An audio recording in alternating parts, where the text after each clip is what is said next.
We stand on the threshold of a great new age of exploration. Its ultimate destination, the furthest reaches of the universe. 3, 2, 1.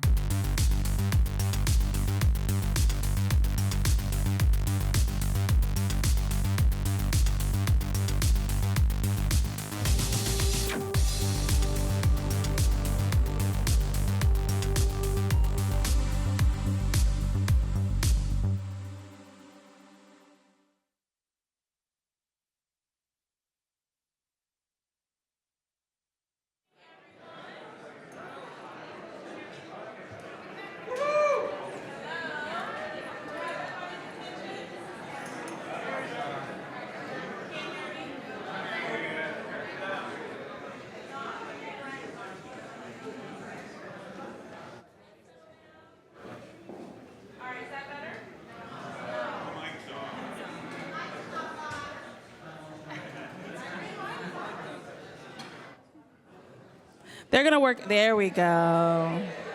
There we go. I am soft-spoken, but how's everybody doing? We're good? Well, welcome to RTP180 at Frontier RTP. My name is Kenya Thompson. I will be your host this evening. A little bit about me. I host a show called Black Issues Forum on PBS North Carolina. Airs Friday nights at 7. You can also stream it, download the PBS video app. This is not a PBS advertisement, but please watch.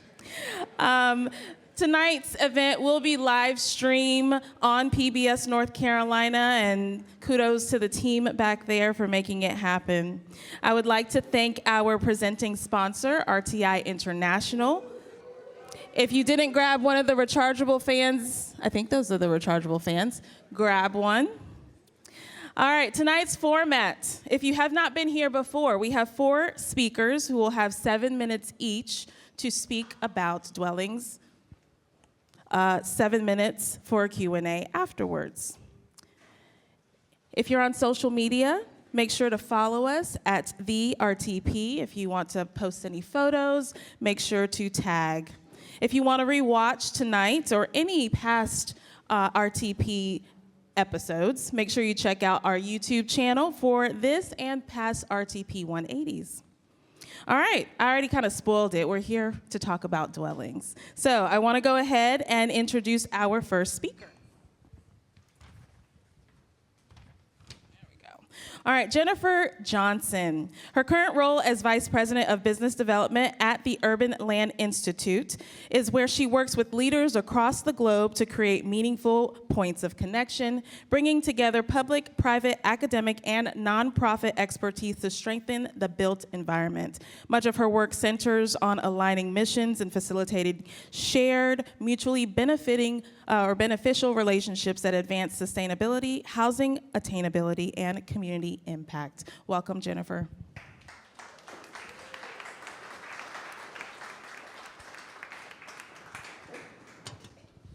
Good evening, everybody. It's great to be here tonight. I think front row, I'm going to ask that you guys help me not fall off the stage. But anyway, it's great to be here tonight. I do have the pleasure of working at the Urban Land Institute with developers, investors, public officials, and employers who are all working to try to solve one of the defining challenges of our time, and that is housing. Next slide, please. Because housing is no longer just a real estate issue. It's a competitiveness issue. It's a workforce issue. It's an infrastructure issue. And more recently, it has become a trust issue. And the reason why the conversations are needing to shift where there's more alignment is that the regions that are figuring this out are the regions that have a greater impact on attracting good talent, growing jobs, and making sure that economic momentum is moving forward. But some of the challenges around these conversations is that the environment around housing is fundamentally changing. We see higher interest rates, increasing costs in construction, tighter capital markets. And so these type of things have really impacted the drive of moving housing forward. And so some of these communities are also asking, with these challenges, are also asking, some hard questions, like who really benefits from growth? And with those conversations, we have employers asking questions like, we want to make sure that our workforce has access to affordable housing, while residents are asking questions like, we want to see outcomes that are both durable and also conscientious of who we are in the community. And so we have to really begin to talk about what this looks like and how we can have conversations that continue to move this forward. The great news is, next slide, please, innovation is happening. So I want to start off by talking about policy and how that is happening in policy specifically. From a policy perspective, cities are rethinking long-standing assumptions. And so what does that mean? We're seeing more modernization with zoning. We're also seeing enabling quicker access to transit and jobs. We're also seeing adaptive reuse take place and leveraging public land use more effectively. So this is some of the things that are starting to transpire at the policy level. But why does all this matter? I think we can all agree tonight that time is money, certainty is money, and speed is also money. And when policy reduces risk, capital shows up. And so that leads me to the second shift tonight, and that is capital. That's very important, right? We can all agree. We all need capital to move progress forward. But the most sophisticated investors today are not just looking at a building. They are looking at the stability of the surrounding community, reliability of approvals, the likelihood of absorption, and whether a project will maintain political and social impact are at the forefront of their considerations. We're seeing more blended structures, and impact is no longer a side conversation, but that is how risk is being priced in these discussions. Public participation, mission-aligned funding, and employers stepping up and getting more engaged with workplaces are all how workforce housing is adapting and shifting with capital. But I would say tonight that I feel like one of the most important things that we're seeing evolve with these conversations is what we see transpiring with community. The best projects coming to life today are not about transactions. They are about coalitions that are being formed. They involve early engagement, greater transparency, and clear definitions of success. Mixed income and attainable housing are moving from optional to expected. And when communities believe that growth includes them from the inception, that conversations are starting early, then projects move faster and endure longer. Now, let's bring this home to the Triangle. Next slide, please. We are experiencing extraordinary job growth in the Triangle area. Through innovation and in-migration, we see an influx of this taking place. But this creates pressure on housing. How many of you know a lot of times success also creates pressure? And so this affects housing supply, affordability, and transportation networks. But what makes this region so special, I believe, is how it's anchored by the multitude of what's around and what makes this such a special community. We have academia represented. We have capital around this area. We have decision makers that with public and private institutions represented. And if we can get these entities coming together, having conversations on how we can move progress forward, I believe that the Triangle area could be the model, the national model for how growth can be inclusive and productive. At the Urban Land Institute, our focus is to convene with people who control the levers. I work with people to help translate between sectors, and I also work to turn big ideas into executable solutions. Because we believe that when policy and capital and community move together, we don't just build housing, we build confidence. we build opportunity, and ultimately we build the future of this region. Thank you so much.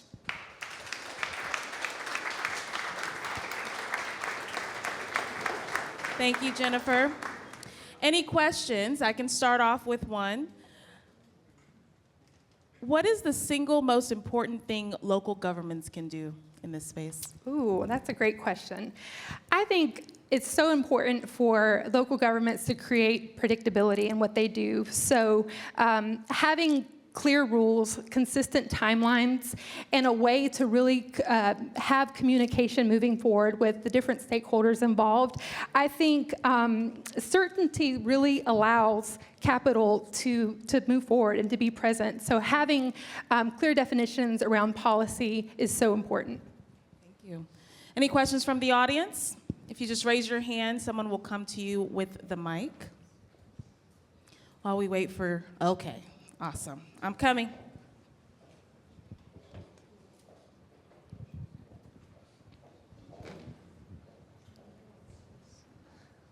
Hello. Yeah, so you mentioned some longstanding policies are being reevaluated. I'm curious to hear, like, what are some of those policies, or what are some new policies being talked about? Yeah, that's a great question. So throughout our country in different areas, specifically Minneapolis comes to mind, local governments are really having to think zoning priorities, and zoning priorities specifically around where areas have been zoned for single-family housing. Well, one of the major issues around housing is also affordability. And so a lot of local governments are rethinking areas that had been zoned long-term for just single-family housing to put in mixed-use affordable housing in place to attract affordability, jobs, and residents to the area. Any other questions from the audience? Yes?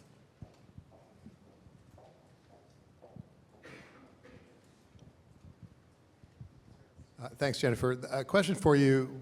I'm curious how you think ULI has evolved. I mean, typically it's been representative of more urban and larger developers as sort of the membership, but how is it supporting the smaller developers across the region and the country, and how has that shifted in the last 5 or 10 years to involve itself with smallholders, missing middle housing, and so forth? That's a great question. So we are a global nonprofit, and our focus is to support the built environment.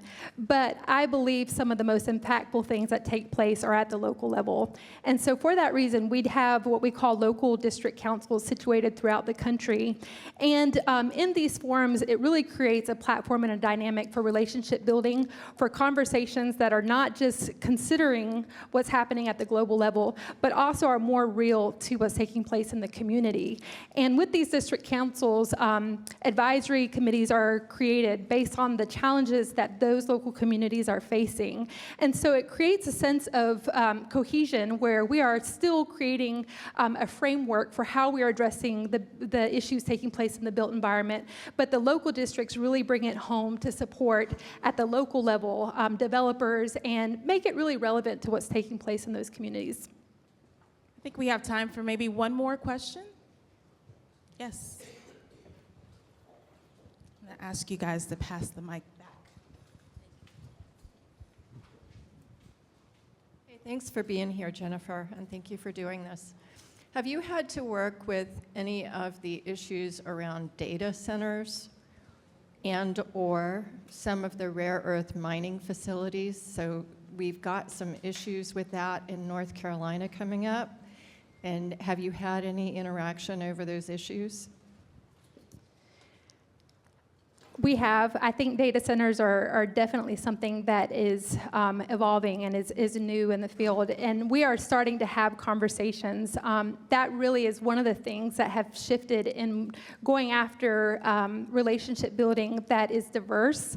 I think we need more people on our platform representing what's taking place with data centers, because I do think that that's a conversation that is going to impact communities. And it's so important to see that from the experts that are in it and are doing the daily work of its impact. So I will say we are doing some of the work and the involvement, but it's definitely a new thing, a new field that we are tapping into and looking to strengthen. So we'd love to talk to you more about it. All right, we've got one more on this side over here, Sam. I think this might be our last one for Jennifer.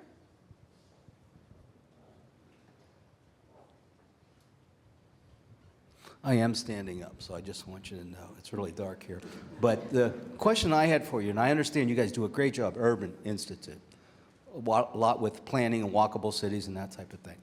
But I think what happens is there's got to be a bridge between the planning and land development in regards to it's zoned for this, it can be built like that, but how do you do your matrix in regards to that effect on transportation and the coordination, and how do you think that should be handled moving forward? I think it's based on the platform that we are designed to provide, as our organization really is big on bringing the different entities that I shared today that represents what impacts zoning, transportation, infrastructure. So we do have forums throughout the year on the local, national, and global level that brings representatives from these different walks of life into the conversation so outcomes can really be addressed and take place. And so I don't think we take on the responsibility of being the ones that are carrying out certain policies. Being a nonpartisan nonprofit, we are the umbrella that brings those entities together so real conversation, meaningful conversation can take place that translate into results. Wonderful. Let's give Jennifer a round of applause. Good job.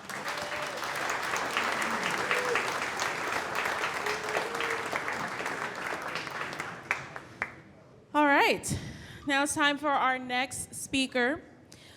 Her title is Education Consultant and Research Analyst at RTI International. Dr. Tawannah G. Allen is a distinguished researcher, educator, and leader in the field of education with a focus on educational research, policy development, and professional development trainings. Beyond the academic realm, however, her leadership and expertise extends to the advocacy and inclusion of underrepresented individuals.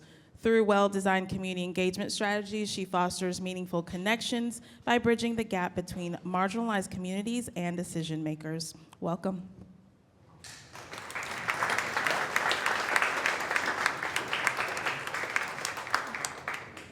Good evening, everyone. I am ecstatic to be here this evening to talk to you about a topic that's really near and dear to me and to my heart. For many professionals, 5 o'clock doesn't end the workday.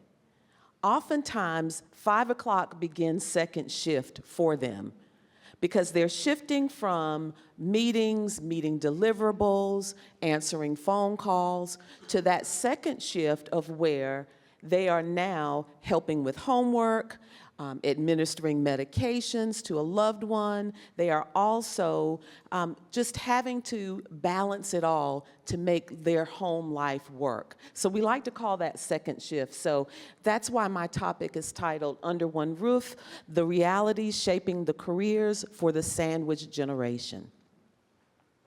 So let's unpack this more and think about when we talk about the sandwich community, the sandwich generation, who is it that we're talking about?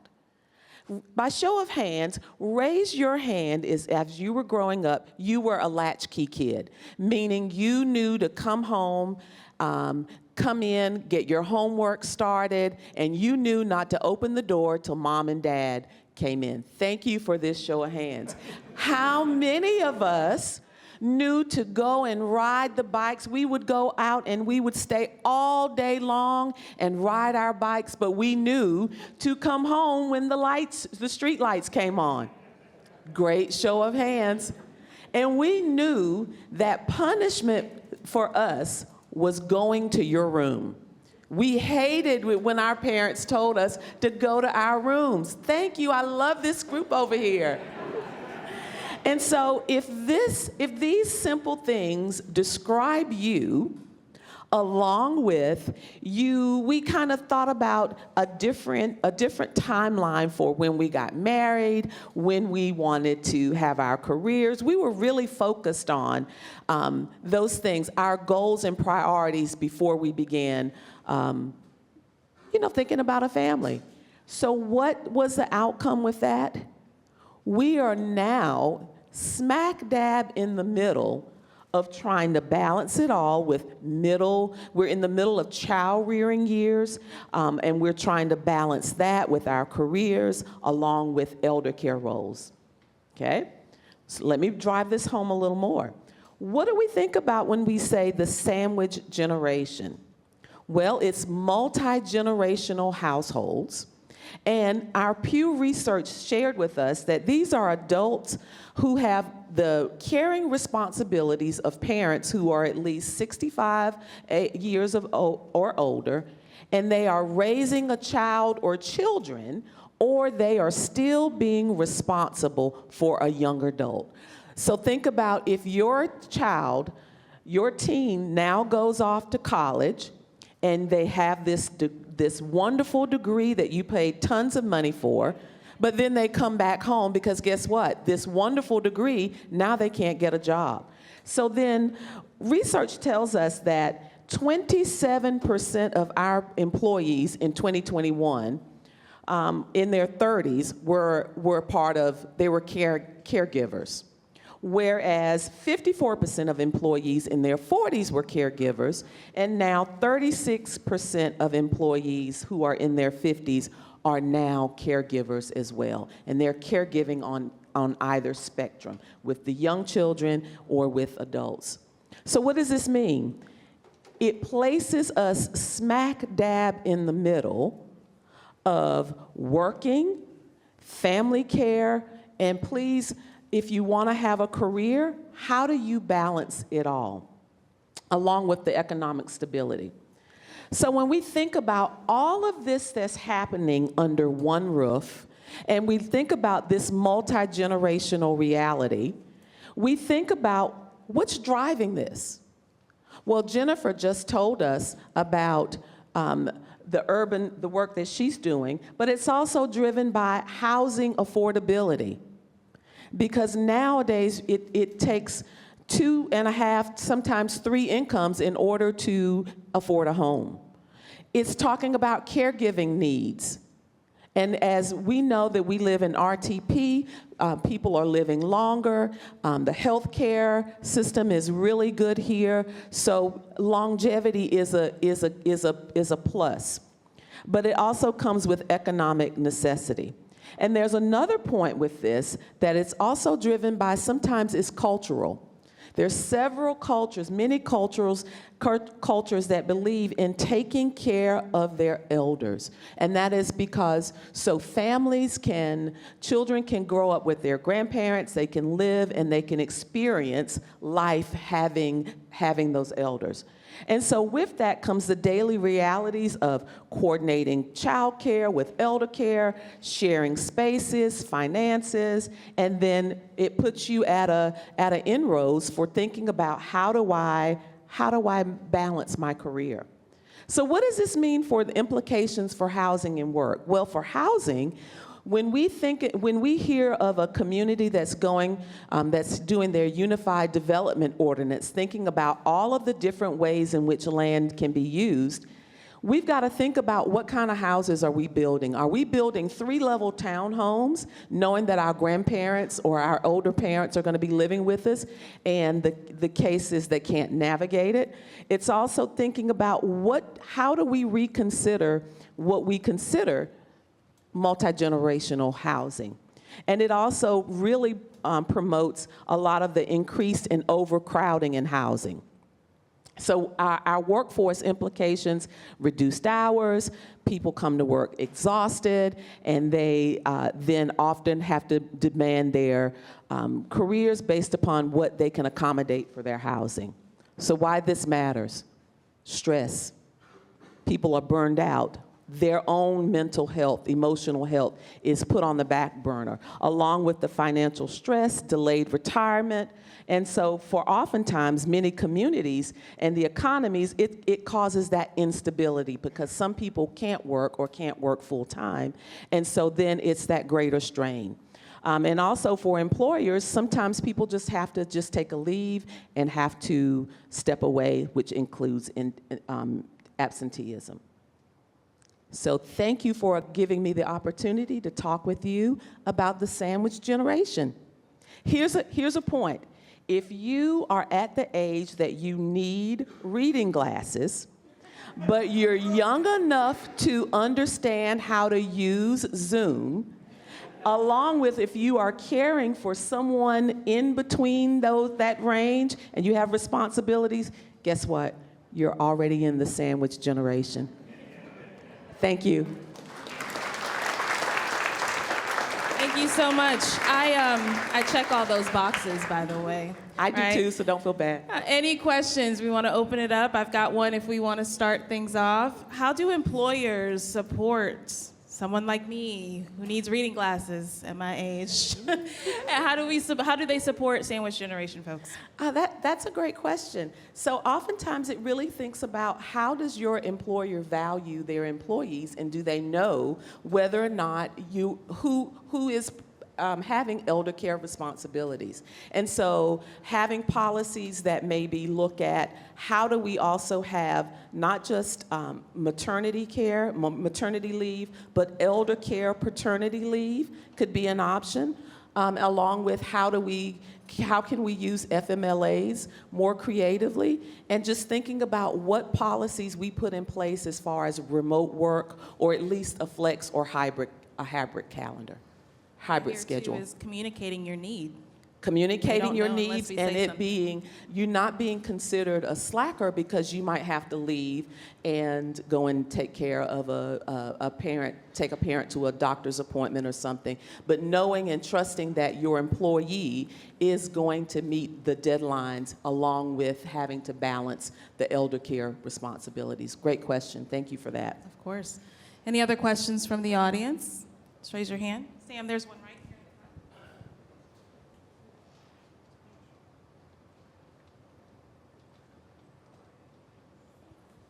Yeah, my question is inspired by what you asked, which is the culture of this. What do you think we can do to change the culture of maybe feeling shame about having to take time away from our careers for our families, and or are you seeing any really inspiring models of people starting to shift that culture?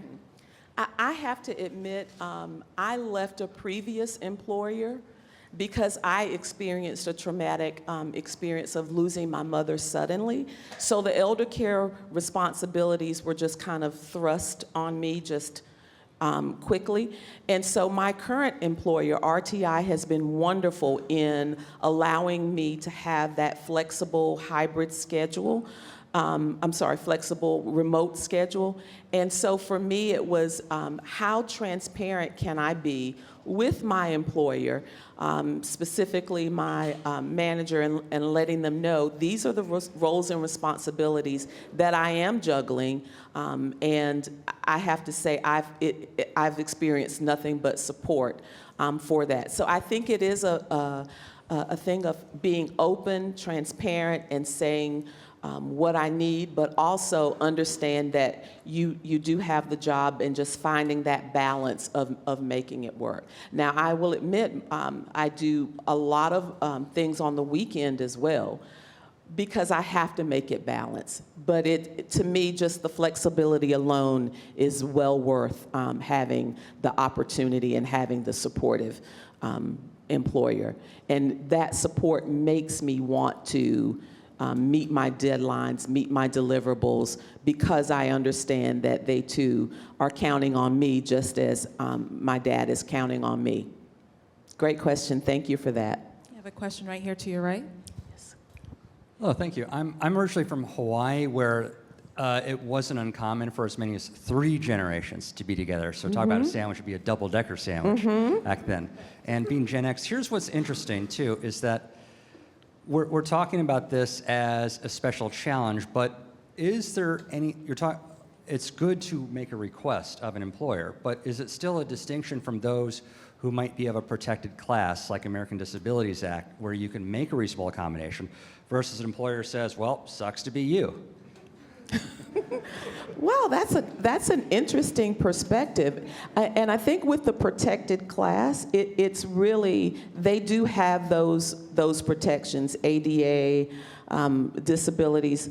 That's a really good question that I'm going to have to kind of think about and understand how to process that out.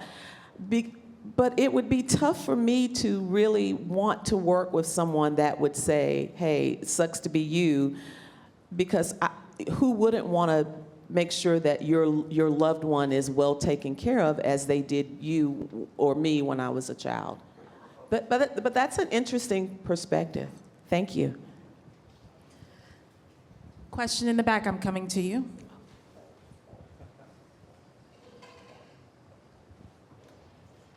Boy, you don't realize how bright these lights are when you're sitting there on the front row.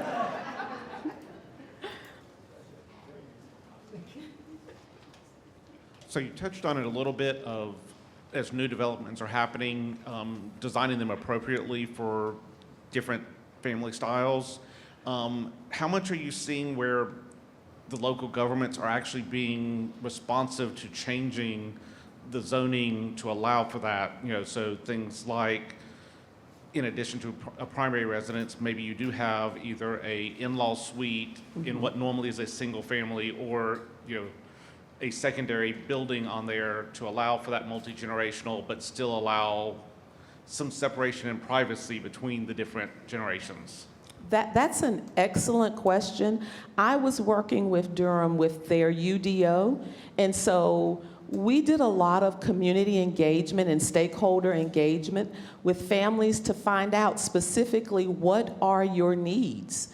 What kind of housing would be best for you, especially thinking about parents who use walkers, or who use wheelchairs, or who, you know, are paraplegics, or whatever the area of need is. And so we worked closely, or the planning department worked really closely to kind of make sure that all of those needs were shared, and then that is something that was shared with the developers. Now, Durham is still processing and working with their UDO, so it's not quite done yet. It's not quite finished.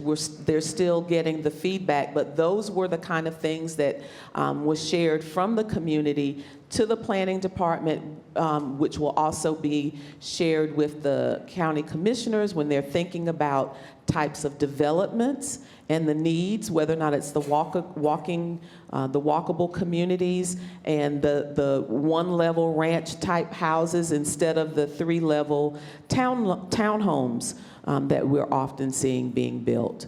So I do know that is a consideration that Durham is working on with their Unified Development Ordinance. Wonderful. Thank you so much, Dr. Tawannah Thank you. Allen-Jackson.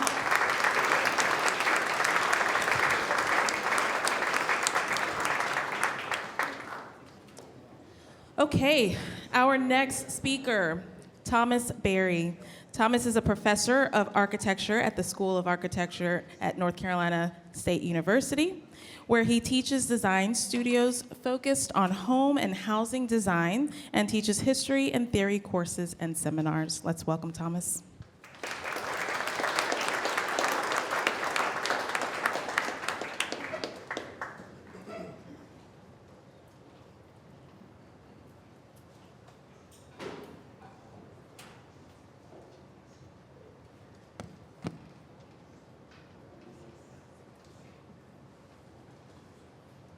Everyone. Good to see everybody. I guess there's a little interest in housing these days. All right, so tonight I'm going to tell you a story about the American house. And like many stories, there's a lot of versions of the story. This one begins in Georgian England and ends in 21st century Raleigh. So a significant part of our current affordability crisis is because of economically and environmentally unsustainable models of housing, including the cost of building and maintaining the infrastructure that supports it. This is a wicked problem because in most, in a large part, the American single-family home on a large lot is so culturally and economically embedded. So how did low-density development built around the single-family house attain its prominent position? There's a lot of reasons. I'll mention just a few. An important and often unrecognized one is the influence of the English country house. Houses like Lord Burlington's Chiswick House outside of London represented the pedigreed taste and cultural position of the English landed aristocratic class. The country estate plays starring roles in English literature as a stable cornerstone of a hierarchical society that also represented the character of its inhabitants. In Jane Austen's Pride and Prejudice, Elizabeth realizes her love for Fitzwilliam Darcy only after she visits his family estate, Pemberley. Read it, it's very entertaining. Now, like Chiswick House, Monticello drew from Italian Renaissance country estates and represented the cultured house in the cultivated landscape. The first English suburbs were built outside of London and Manchester and given pedigreed names such as St. Margaret's Estate and Victoria Park.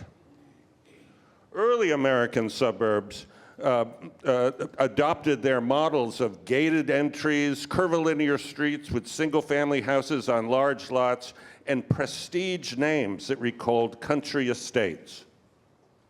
Sound familiar?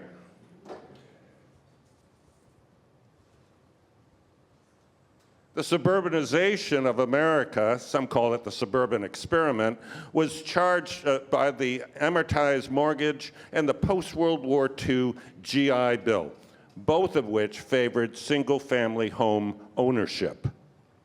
Supercharged by the 1956 interstate highway system, enshrined by the emerging mass media of the 1960s, and bolstered by the American ideal of the so-called self-made man. However, almost immediately, critiques of suburbia appear. Some of these you may have seen, most depicting their social costs. Sprawl describes a specific aspect of suburbia. Its definitions vary, but typically include low density, single use, discontinuous, and auto-dependent development. Also sound familiar? Raleigh, the Triangle, like other Sun Belt metropolitan areas, grew up during the automobile age. The social and municipal costs have significantly risen in the 21st century. There are healthcare costs, such as automobile-related deaths, or sedentary lifestyles of auto-dependent development, or the hidden costs of sprawl. The drive to qualify affordable house in subdivisions built according to price points, well, they require daily commutes. And the cost of owning automobiles can comprise up to 20% of a family budget. Many substantive, data-driven, peer-reviewed studies have argued that the municipal costs of sprawl are unsustainable and have even reached a breaking point. Most conclude that per capita municipal spending on emergency services, roads, parks, recreation, sewer, solid waste, and water management are substantially reduced in higher density cities. Many studies recommend infill, diverse housing choices, and compact, contiguous, human-scaled, multi-use development, and denser, transit-served land use patterns, such as transit-oriented development. Here's a shot of an 8-unit unit in southeast Raleigh that used to be on a site with a single-family house. Changing building codes to allow single-stair multifamily dwellings is also part of what gets termed the national movement of zoning and building code reform. You know, missing middle was mentioned before. These are houses. These are dwellings between the single-family house and large apartment buildings that were made illegal in most of our cities. We're also looking at adaptive reuse, as in this affordable housing project for artists in Pittsburgh, and then new delivery methods, such as, in this case, modular, pre-manufactured affordable housing units that were trucked and assembled on this site in Manhattan. And then lastly, new models of alternative living and ownership units such as co-housing, we're going to hear about that in a moment, cottage courts, and community land trusts. Substantive change will require a cultural change and innovative designs to create a more culturally, socially, economically, and environmentally sustainable future. Thank you.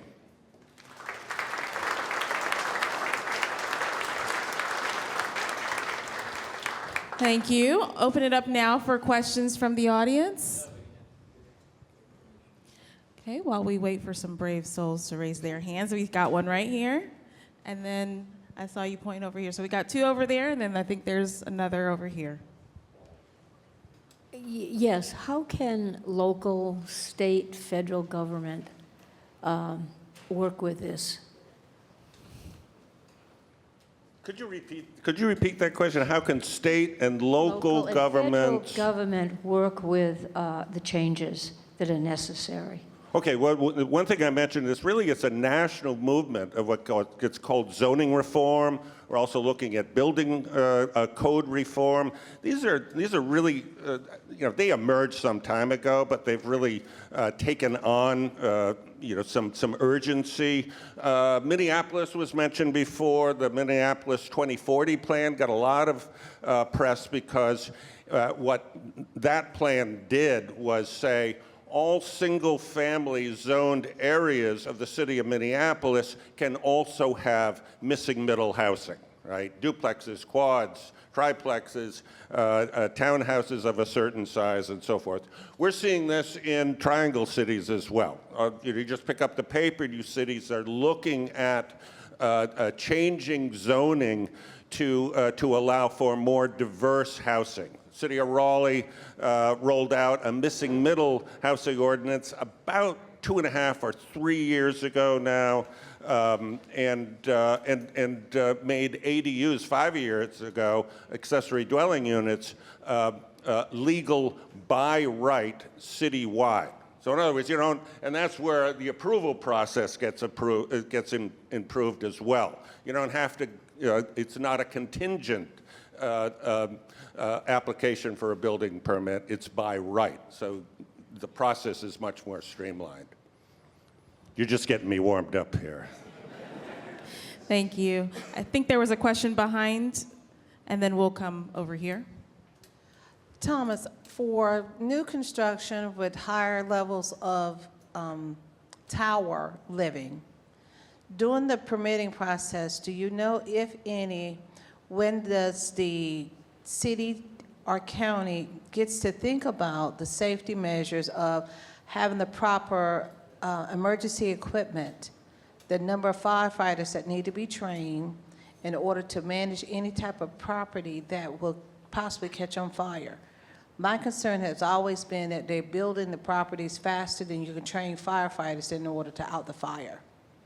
Okay, so is your main worry the larger multifamily housing? Yes, sir, and it doesn't have to be multifamily. It's just the fact that more density buildings taking place, then we have enough of firefighters in order to protect the cities if there's any type of fire. I was in downtown Raleigh when the forum caught on fire downtown, and some of the firefighters were not there staffed well enough even to get there in order to put the fire out. Okay, so actually, fire laws just get architects all twisted up in knots. because they are very demanding, they're non-negotiable, and all for very good reasons. Now, you know, I mentioned there's a lot of studies looking out there at the cost of sprawl, and one thing that emerges from these is that the per capita cost of emergency services, such as firemen and policemen, dramatically reduces the denser a city is.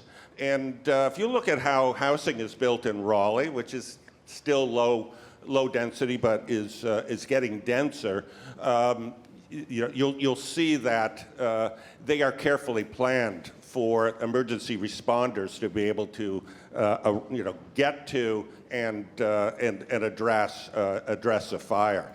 You got more money in your coffers to spend on emergency services, you can invest more in your emergency services. All right, thank you so much. Let's give him another round of applause.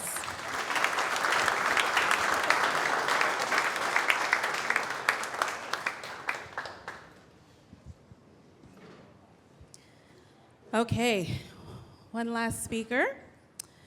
We have Nancy Kelly. So Nancy has a master's in social work from Rutgers and was the field coordinator at the University of Maine's School of Social Work from 1992 to 2020. Today, she continues teaching as a part-time adjunct instructor, and she also sold her home, her and her wife, on the coast of Maine to buy a small condo in the 55-plus LGBTQIA-focused community of Village Hearth co-housing. So welcome, Nancy.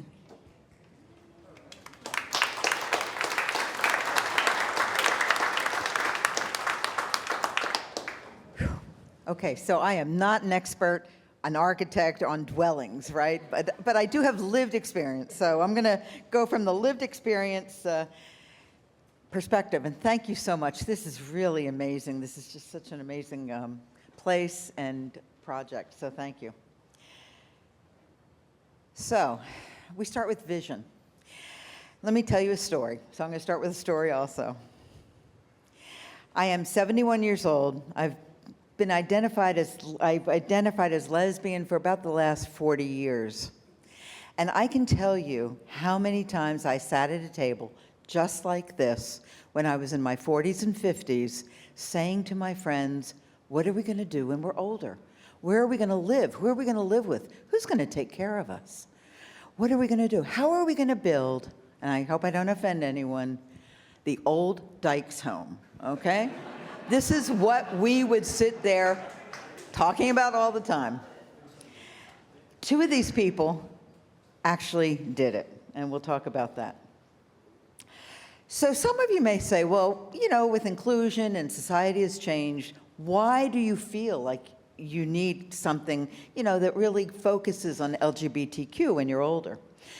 Well, the statistics and the research actually show us that about half of same-sex couples who are applying for senior housing experience discrimination. There was a lawsuit just recently because people refused to allow them to buy into senior housing. Up to 70% of people feel as though they're going to have to go back in the closet if they have to go into assisted living or care. And that plays out by when they interviewed queer elders in assisted living, at least up to a quarter of them said they couldn't even be open with the person who was taking care of them, with their caretakers. They did not feel as though they would be accepted, and they may be harmed. So here's something to look at, is that LGBTQ elders are more likely to be single than non-LGBTQ elders.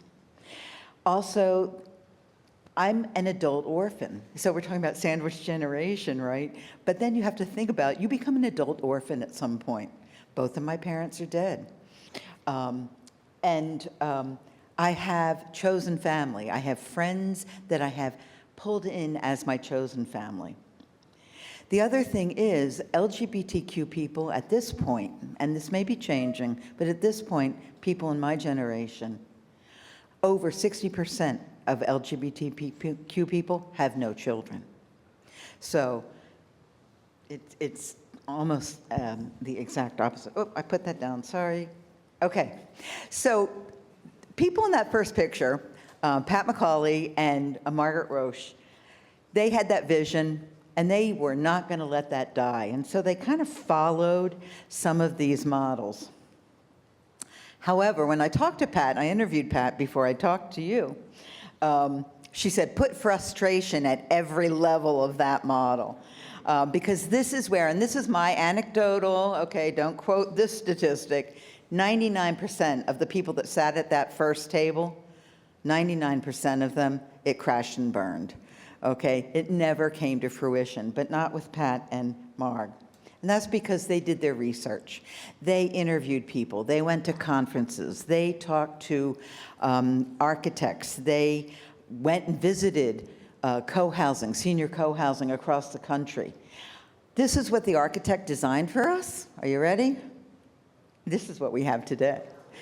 Pretty good, huh? Looks pretty good, pretty close.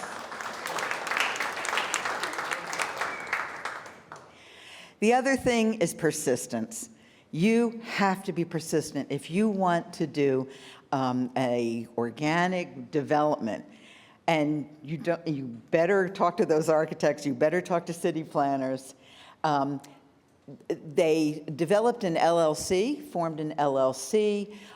They went to a year and a half of zoning board meetings.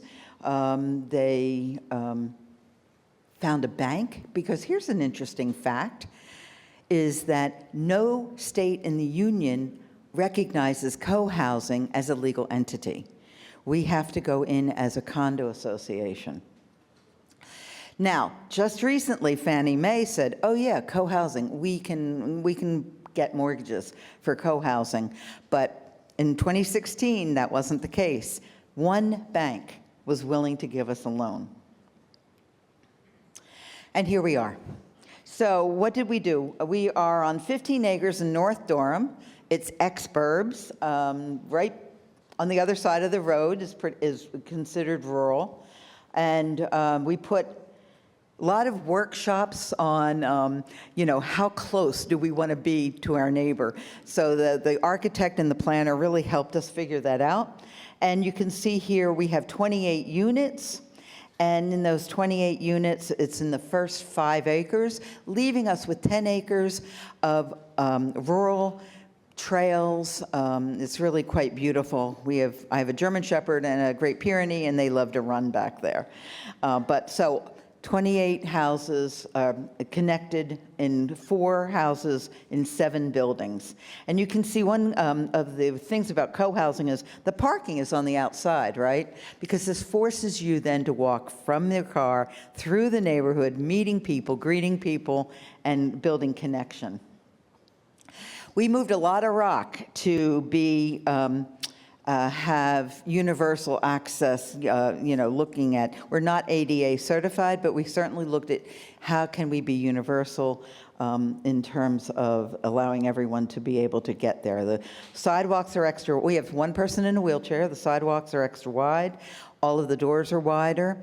There is no threshold. You come in from the front to the back, you can go straight through, no threshold into the bedrooms, no threshold into the bathroom, no threshold into the shower. Oh, sorry. Oh, wait. Okay, why isn't it, what am I not doing? Oh, okay. Isolation, we all know, we've heard the statistics. Isolation can be a killer. Isolation, especially in LGBTQ families or adults, is really pretty dangerous for people. So we built these great, big, beautiful porches that we have meetings on. And now I want to go back to that universal concept of everyone being able to access everything. This is Marg in the front. She's in a wheelchair. And yeah, she could get to the counter. She could make tea. It's only 32 inches tall. However, those tables were in the way. All she had to do was say something, and this is the whole piece about co-housing is the whole community said, oh my God, we've got to do something. Let's make it so she can get to the tea and make it herself. So there's this whole piece of making sure everyone has what they need and can do it. We put electronic doors in. So how do you maintain a community like this? Maintenance is probably, you can build it, you can design it, you can direct it, you can build it, and then how do you maintain it? How do you keep it running? We follow a model of governance. We're self-governed, we're self-owned, and we're self-managed. So we follow sociocracy. You can look it up online. And we basically have 3 circles with 14 teams within those circles.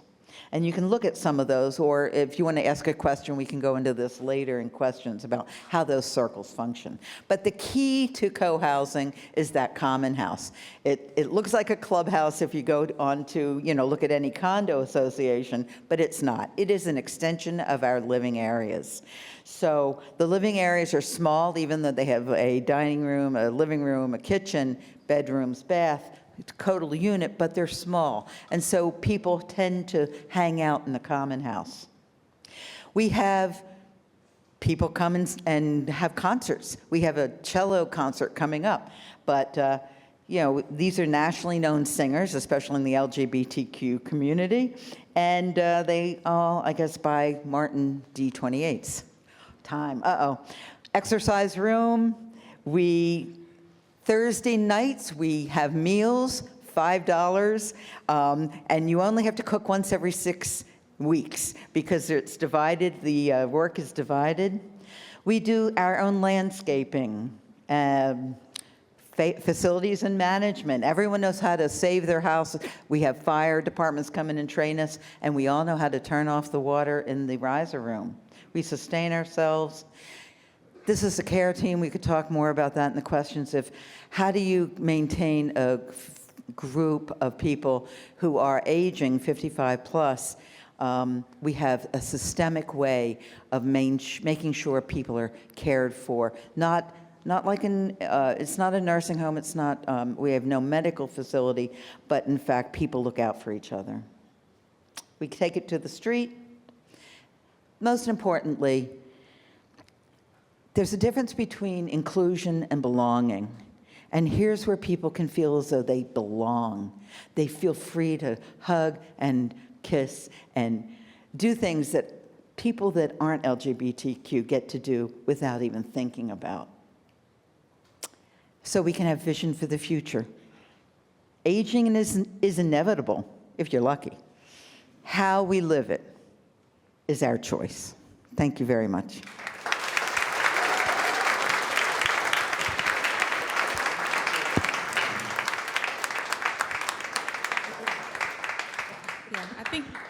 We got time for one question.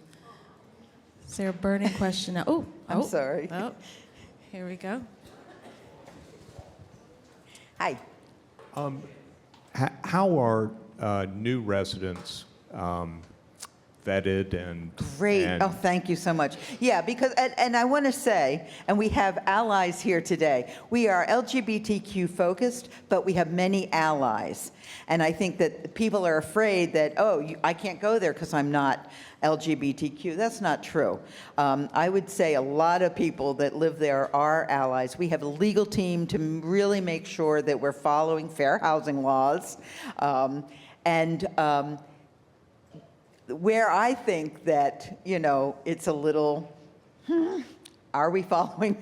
We are following the fair housing laws, but I think to me the thing is we do vet people. Now, anybody can sell their house to anyone they want. There's, the owners are the owners of the house. They can sell to who they want. But those people, we ask them to come to meetings. We ask them, you're going to be on a team. You're going to be on a participation team, 2 or 3 participation teams. And what do you want to do? And so people come in knowing that regardless of, who they are or who they love or how they identify in their gender, that's less important to us. What's really important is, are you going to work in co-housing? Are you going to help support us? Are you going to mow that lawn? That is more important, and that is the little balance of what we have to do.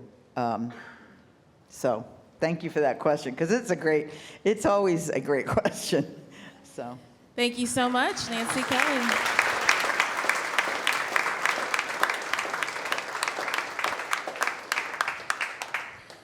Wonderful. Did you guys enjoy that? I learned a lot.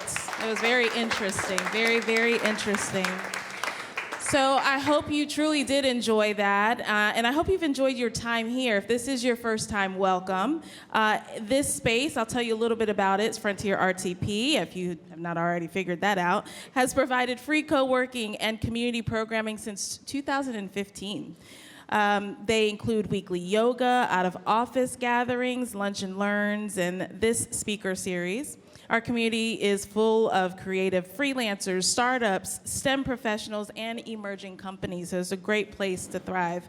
Right next door, if you have not been, is Boxyard RTP, local food, frequent music, and social events, great for lunch and after-hour gatherings. Together, they are part of Hub RTP, which we see is growing.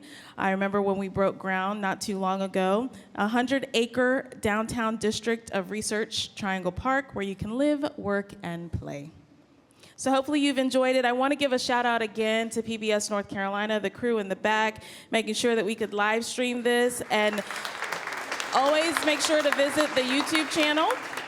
You can watch the recording. And if you are wondering what our next speaker series will be about, it's going to be about music. So Thursday, May 21st, registration opens on April 21st. However, you can sign up for updates via email now. So if you're interested in that category of music, make sure you join us in May. Can you believe that? May already. So I hope you've enjoyed it. Please have a safe trip home or wherever it is that you're going, and we will see you again next time.